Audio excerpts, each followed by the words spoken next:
Hello and welcome back to Blake's Den. This is my 1993 Peugeot 306 XLD, and in this video I'm going to see how rusty it is.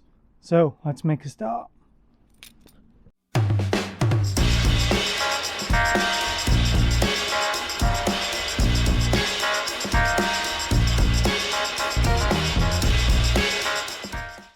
So generally Peugeots of this era don't get very rusty. Don't know what Peugeot were doing in the late 80s and the 90s regarding rust protection, but kind of knew what they were doing. But there are some rust patches on this I want to investigate. The first one's been on the roof by the sunroof. So, long story, but the sunroof, I believe, was leaking, or the previous owners thought it was leaking, hence why it's all been siliconed up here. It doesn't actually fit quite right as well. The sunroof is, the gap is inconsistent. The thing is with sunroofs is they're meant to leak, and below this you've got a channel, and that channel drains all the water to each end, and at each end there's a little connection, and that connection goes to a pipe, and that pipe runs down and comes out somewhere down there. On the passenger side, the pipe would popped off, so I've reconnected that and I've confirmed the sunroof drains fine, but it has left lots of rust spots on the roof. Now here I think they're fine, they'll just rub back. Along here it gets a bit worse, and then here it's quite bad, but I think it's still solid. Let me go around the other side and have a better look. So with a suitable prodding device, you can see what's going on here. So lots of paint flaking off, but I think... Oh, no, we've got a hole there. Right, we've got a hole here. So that is going to need some repairs, which is fine. I can just weld a little patch on there. The reason I want to do this now is the windscreen needs replacing. So if I'm welding, I don't want to be welding with sparks flying off going onto a brand new windscreen. So yeah, I might as well do that now before I get the windscreen fixed. So yeah, okay, that's going to turn into quite a big hole, that, I think. Yeah. Okay, that's fine. That's fixable. That is fixable. I just need to start tackling that with a grinder, clean it all up, and just letting a new bit of metal there. So that's fine. Yeah, over here is fine. Here it's a surface. A bit flaky, but nope. Had a bit go there as well. To be honest, I might even be able just to filler that if it's small. But yeah, so a few bits to do on the roof, but that's well within my capabilities. Another area where the 306s like to rust is this panel here, so the rear quarter. Basically you get dirt thrown up from the rear wheel, gets trapped in here, rusts it from the inside out, so it can look completely solid from the outside but be rusty on the inside. So I've already had a quick look at this, and you can see I've pulled the panel back here, and you've got the rust right next to the rear seatbelt mount, which is obviously not ideal. Now I've just actually, yeah, okay, mine's actually gone a bit there, so I've just managed to poke a screwdriver through it, which is fine. I'd rather find that out now than MOT time. Obviously this is all hidden behind this as well, so you can't see it, so it's actually quite like a dangerous defect. But what I'm going to do, I'm going to put my inspection camera in and have a good look at that from the inside. The big question now is, how rusty is this underneath?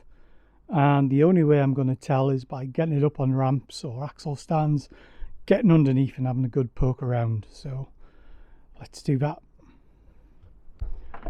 Fast forward a few days and I've decided to put my 306 into the garage for a couple of reasons. One, it was a bit wet on the inside. I don't think it was fully dry now. And two, obviously I need to do this welding on the roof and possibly underneath, so I've squeezed it in here. Now, regular viewers of the channel might go, but that's where you put your red Mini, your Mini Cooper MPI. Yep. So I've squeezed it in here with the Project Designer and the Turner Ranger. So yeah, all fits in quite fine. I just slewed that over using some skates, and yeah, all good. So if things like this interest you, then why not consider subscribing to the channel? I've got my Peugeot 306 XLD. I've also got a classic 1997 Rover Mini Cooper. I have got a 1989 Austin Mini Designer project. I've also got this, which I can guarantee you've not seen before, which is a Turner Ranger tractor, which has a mini engine in the middle and four-wheel drive. So, you know, if quite obscure things interest you, then consider subscribing to the channel. Hit that button below, it's free to join. Hit the bell icon and you'll be notified of all the latest videos. And yeah, I just ticked over onto 2,000 subscribers the other day, which was a massive achievement. I need to have a look under this. Of course, I completely forgot to put it up on the ramps before I put it in here. But I've got a cunning plan where I can have a look underneath the car. What I'm going to do here is I'm going to link all these tiles together. And I'm going to put the camera on the tile along with the torch. I'm then going to connect my phone to the Wi-Fi of this camera. I'm then going to push it underneath as it records. And I'll be able to have a look how rusty my car is underneath. So let's give that a go.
I don't think that looks too bad. There's obviously a couple of rusty bits towards the front. Not chassis rails as such, but because it's a monocoque construction. But definitely where it's been kind of jacked up, not correctly in the past. There's a bit of damage, so That might need a bit of a poke with a pokey stick. But the rest of it didn't seem too bad. So that gives me the confidence now to crack on with this and get this back on the road. So say now it's in the garage, I can start tackling the holes in the roof, which I put a bit of duct tape over whilst it was still outside, and get the sunroof out of the way. I'll probably have to take the light off as well because there's some corrosion around there.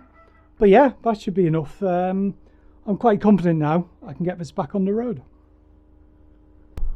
So on that basis, I'm quite happy. So I'm going to leave this video there.